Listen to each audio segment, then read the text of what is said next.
The choir has brought us the good news. Now the good news is Anna is here.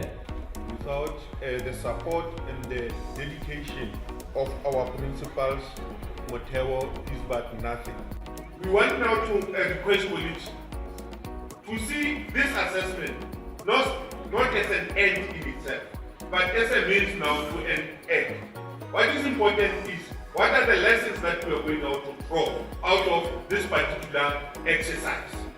How is it going now to influence how we approach our trade as teachers?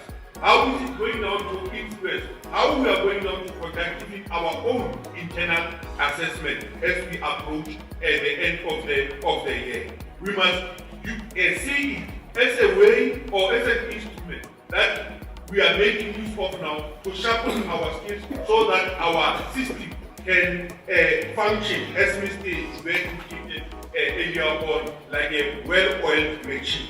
We are at UNIS today to train the principals on ANA administration so that they are able to administer ANA when they arrive at their schools. This is happening from the 12th of August until 22nd of August, where we shall have trained all the principals of 1,300 schools. The whole purpose of this orientation is that principals are supposed to know how to administer ANA.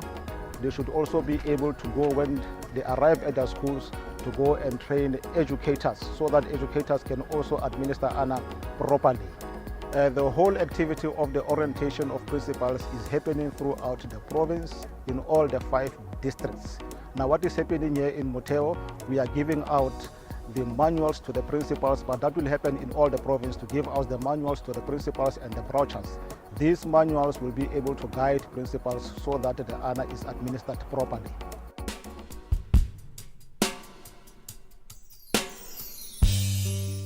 ANA is very, very important because it assesses our performance.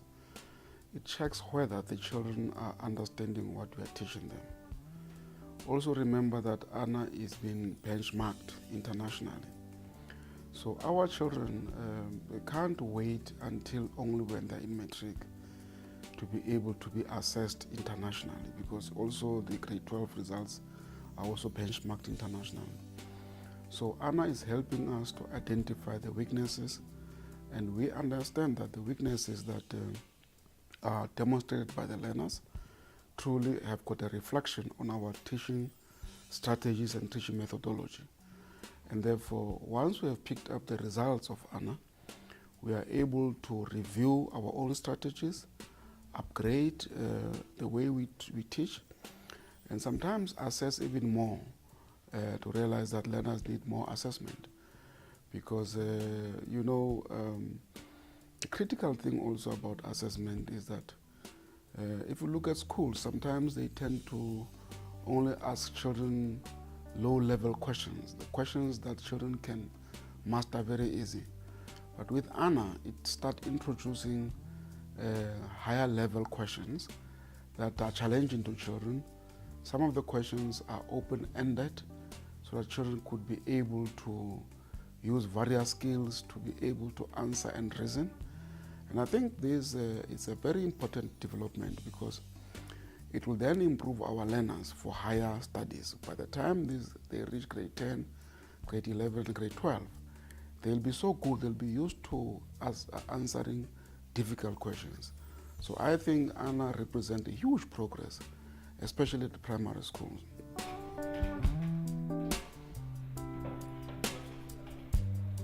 In 2014, we will appreciate the full support of every Free Stater to run a very successful ANA in our schools in the Free State. The reports issued after each ANA gave valuable information and are now seen as excellent planning and intervention tools on national, provincial, district and school levels. I think one needs to attend each of these orientation sessions because it could be that something changes from the previous year. For instance, if one does not know how the verification of the papers work, as well as the sampling, one could maybe send in the wrong information or the wrong papers to the department, and then we can't work according to what the other schools work. So there could be new information. I'll see what happens This time around, I'm not quite sure. I quickly went through the guide. It looks quite the same, but as I said, the verification and the sampling of grades 3 and 6 papers are very important.